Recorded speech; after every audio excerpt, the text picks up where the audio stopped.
নমস্কার বন্ধুরা, বৌদির হোম কিচেনে আবারও আপনাদেরকে স্বাগত জানাচ্ছি। আজকে আপনাদের সাথে একটা স্ন্যাক্স আমি শেয়ার করব। সেটা আপনারা সন্ধ্যের টিফিনেও ইউজ করতে পারেন, দুপুরের ভাতের সাথেও ইউজ করতে পারেন, বাড়ি থেকে অতিথি এসছে চটজলদি বানিয়ে ওনাদেরও দিতে পারেন। সেইটা হলো সুইট পটেটো, মানে মিষ্টি আলু। সেই মিষ্টি আলুর একটা রেসিপি। এটা হলো মিষ্টি আলু, দেখতে পাচ্ছেন আপনারা। তো মার্কেটে অনেক সময় মিষ্টি আলুর এই জায়গাটা লাল লাল রঙেরও হয়। তা আমার যেটা বাড়িতে এনেছিলাম সেটা এরকম আলুর মতনই। তো সেটাকে আমি ভালো করে ছুলে ধুয়ে সেদ্ধ করে নিয়েছি, এইভাবে ছোট ছোট করে কেটে সেদ্ধ করে ভালো করে আমি সেদ্ধ করে নিয়েছি। এই দেখুন, এর থেকে বেশি নরম করবেন না, তাহলে জিনিসটা গ্যালগ্যালা মতো হয়ে যাবে। ঠিক এরকম। এবার এটাকে আমি ভালো করে ফেটিয়ে নেব। দেখুন, এইভাবে আমি পুরো আলুটাকে পুরো ফেটিয়ে নিলাম। এর মধ্যে এখন আমি একটা একটা করে সব জিনিস দিয়ে দিব। দেখুন কী কী দিচ্ছি। এখানে আছে পেঁয়াজ আর দুটো রসুন একদম মিহি করে কাটা দিয়ে দিচ্ছি।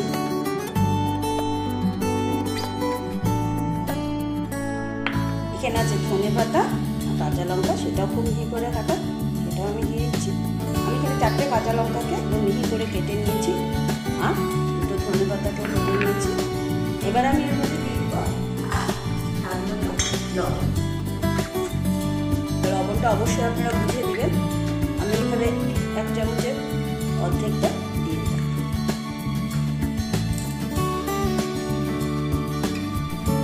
এবার দিয়ে দিচ্ছি হলুদ গুঁড়ো, সেটাও আপনার আন্দাজ মতো দেবেন। সামান্য একটু লঙ্কা গুঁড়ো দেবো, যেহেতু আমি কাঁচা লঙ্কা দিয়েছি, সামান্য একটু লঙ্কা গুঁড়ো দেবো।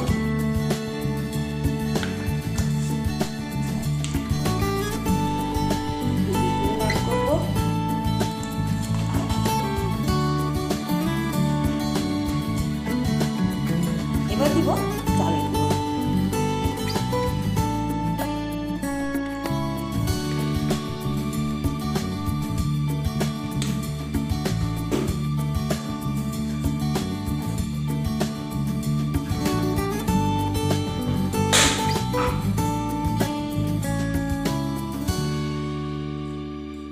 এবার দিচ্ছি বেসন।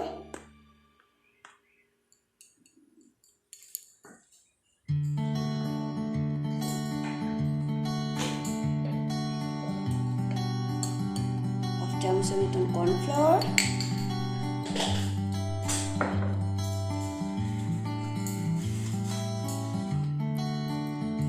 এবং মুচমুচে হওয়ার জন্য আমি একটু বেকিং সোডা এখানে অ্যাড করে দিলাম। এবার এগুলোকে খুব ভালোভাবে আমি মিক্স করে নেব। যদি জলের প্রয়োজন হয় বুঝে তখনই এর মধ্যে আমি জল অ্যাড করব। দেখুন, আমি এটাকে খুব ভালোভাবে মিশিয়ে নিচ্ছি।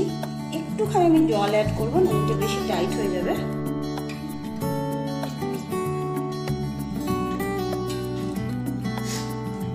সাথে আমি গ্যাসের কড়াইটাও বসিয়ে দিয়েছি। আমি কড়াই এবার তেল দিয়ে দিচ্ছি।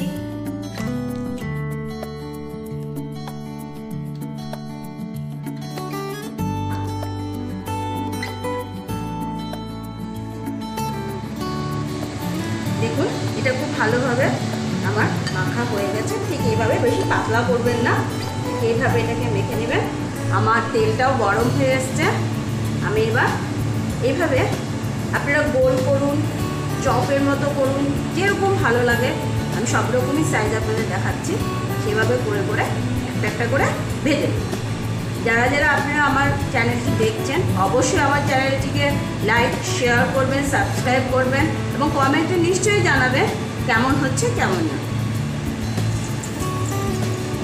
স্টিমটা মিডিয়ামে রাখবেন, কেননা ভিতরটা টানতে দিতে হবে।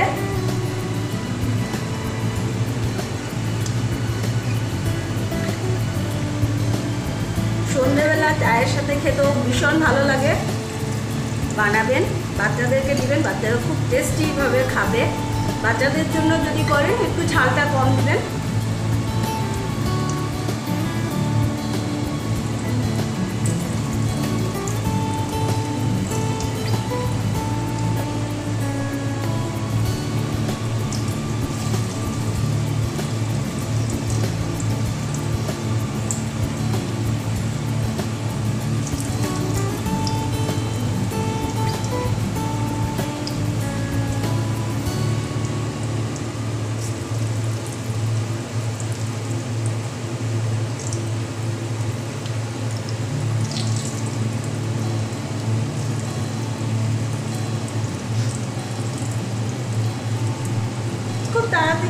বানানো হয়ে যায়, একবার বাড়িতে নিশ্চয়ই বানিয়ে সবাই খাবেন, খেতে খুব ভালো লাগবে।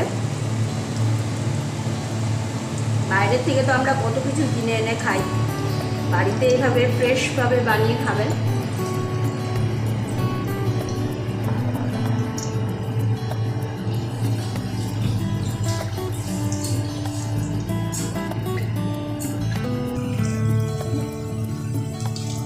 দেখুন আস্তে আস্তে একদিক হয়ে যাচ্ছে, আমি আস্তে আস্তে করে উল্টে পাল্টে দিচ্ছি।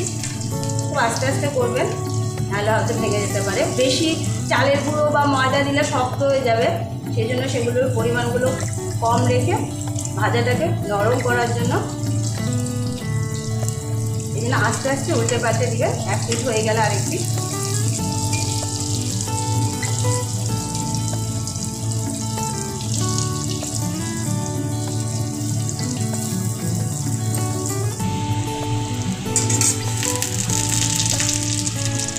দেখুন বড়াগুলো ভাজা হয়ে যাচ্ছে, আমি একটা একটা করে এবার তুলে দিচ্ছি।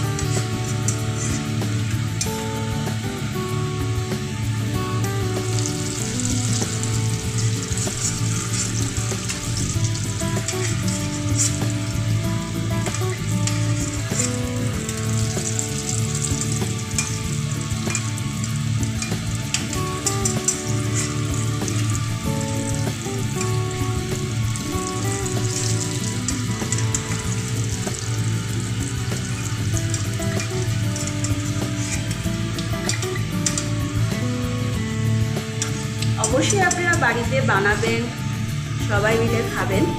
আর যারা যারা আমার চ্যানেলটিকে দেখছেন অবশ্যই আমার চ্যানেলটিকে লাইক করবেন, শেয়ার করবেন, সাবস্ক্রাইব করবেন। এবার আপনারা এরকম চপের মতো করেও শেপ দিয়েও করতে পারেন, সেটাও খেতে ভালো লাগবে। যেরকম শেপ দিতে চান আপনার হাতে যেরকম আসবে সেরকমই করতে পারেন।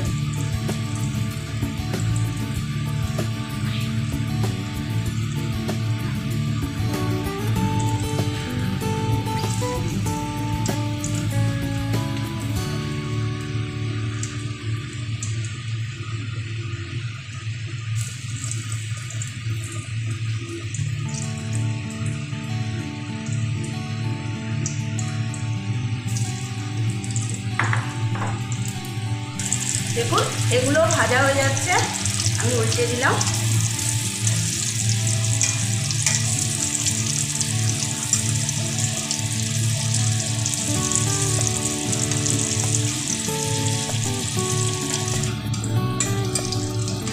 দেখুন এগুলো আমার ভাজা হয়ে গেছে, আমি তুলে নিচ্ছি। তো বন্ধুরা আপনারা সবাই বাড়িতে এই স্ন্যাক্সটা বানাবেন, সুইট পটেটো দিয়ে চপের মতো করে। সন্ধ্যার সময় খাবেন, অতিথিরা সন্ধ্যার সময় এলে বাড়িতে তাদেরকেও বানিয়ে খাওয়াবেন, চটজলদি হয়ে যাবে। দেখুন আমার সুইট পটেটোর রেসিপি তৈরি হয়ে গেছে, একটা সুন্দর রেসিপি কুড়মুড়ে পকোড়া। আপনারা প্রত্যেকে বানাবেন এবং খাবেন বাড়িতে এবং সবাইকে খাওয়াবেন। তো বন্ধুরা আজকে এখানেই রাখছি, ধন্যবাদ।